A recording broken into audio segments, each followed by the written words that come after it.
Di video kali ini kita akan membahas tentang macam-macam struktur tulisan, dan tanpa berlama-lama lagi, ayo kita bedah satu-satu resep rahasia.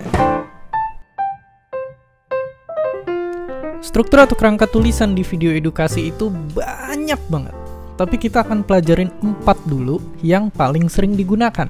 Ada apa aja? Bentuk struktur yang pertama adalah bentuk struktur yang namanya explanation. Explanation ini bisa kita pakai guys kalau kita pengen ngejelasin sesuatu hal yang ribet tapi dengan cara yang gampang. Gimana isinya? Untuk struktur explanation, isinya itu ada 4 bagian. Pertama adalah pendahuluan yang menarik atau disebut sebagai hook. Setiap malamnya kita melihat langit yang penuh bintang. Tapi, tahukah Anda, ada objek misterius di balik langit tersebut? Perkenalkan. Nah, contohnya kayak video barusan tadi. Intinya kita harus bisa memancing rasa penasaran orang sebesar-besar mungkin di awal. Black hole secara teknis adalah sebuah ruang di angkasa yang memiliki gravitasi yang sangat kuat.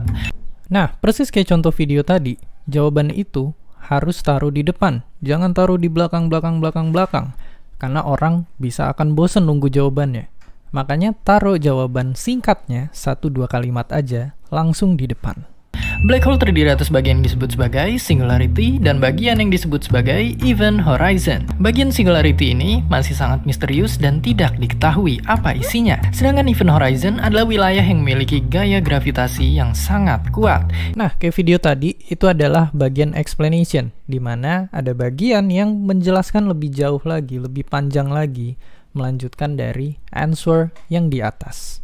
Jadi, mudah-mudahan video ini dapat membuat Anda semakin terpukau dan penasaran pada alam semesta kita yang menakjubkan dan penuh misteri ini. Dan ya, kayak video tadi, conclusion adalah bagian penutupan yang menyimpulkan atau memberikan pesan akhir di akhir video. Struktur kedua ada yang namanya sequence atau berurutan.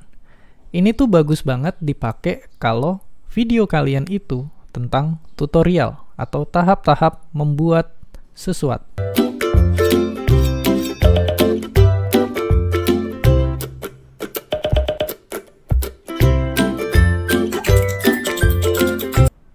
Nah, kayak video masak tadi, struktur bentuk sequence satu tutorial ini nulisnya itu sebenarnya gampang banget. Kita cuma perlu nulis step 1 instruksinya apa, step 2 instruksinya apa, sampai akhir. Nah, tapi tipsnya adalah stepnya jangan kepanjangan sampai 100, karena nggak ada orang yang bisa nonton video edukasi selama itu. Struktur tulisan ketiga namanya adalah comparison atau perbandingan. Ini enak banget dipakai kalau kita pengen membandingkan dua hal yang mirip-mirip dan perlu dijelaskan perbedaannya. Contohnya adalah video ini.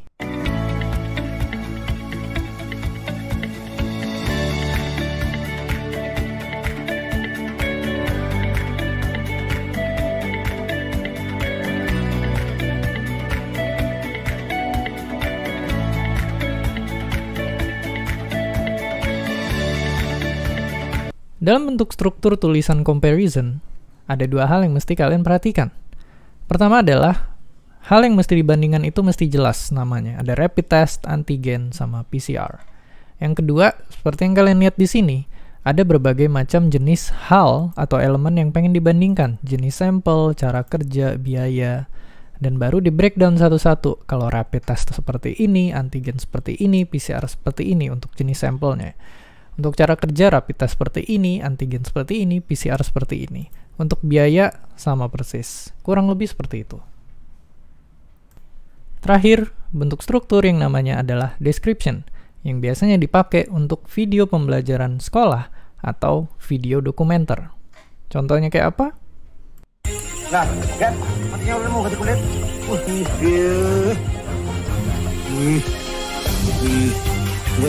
Seperti ini. Jadi, uang seperti ini dia, kalau musim banjir, dia akan pindah-pindah tempat. Di mana ada lubang, dia di situ dia berhinggap, teman-teman. Di mana ada lubang kecil, di situ dia hinggap.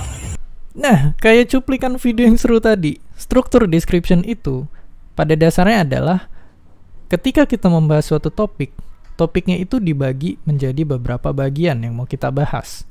Kalau tadi topiknya adalah ular piton, bapak-bapaknya itu ngejelasin setidaknya ada 2 hal. Pertama, ciri-ciri fisiknya. dideskripsikan itu. Warnanya kuning, panjangnya sampai berapa meter gitu. Terus bagian kedua, habitatnya. Bapaknya bilang dia tuh ada di lubang kecil, gorong-gorong waktu musim hujan, dan seterusnya. Dan bagian ketiga, bagian keempat bisa dilanjutkan terus. Tapi gayanya adalah mendeskripsikan tiap elemen atau bagian dari ular itu. Gimana? Keren kan? Ininya kalau kalian dalemin dan pahamin struktur ini, kalian tuh bakal bisa jadi jauh lebih cepat dan jauh lebih baik video skripnya kalian. Intinya, ini video jangan cuma ditonton, tapi juga dipraktekin. Ingat. Oke, karena kita udah belajar fondasi rumah, sekarang struktur rumah. Nextnya kita akan belajar dekorasi rumah kita dengan teknik-teknik penulisan, biar tulisan kita jadi lebih menarik dan engaging. Makanya, see you on the next video. Bye.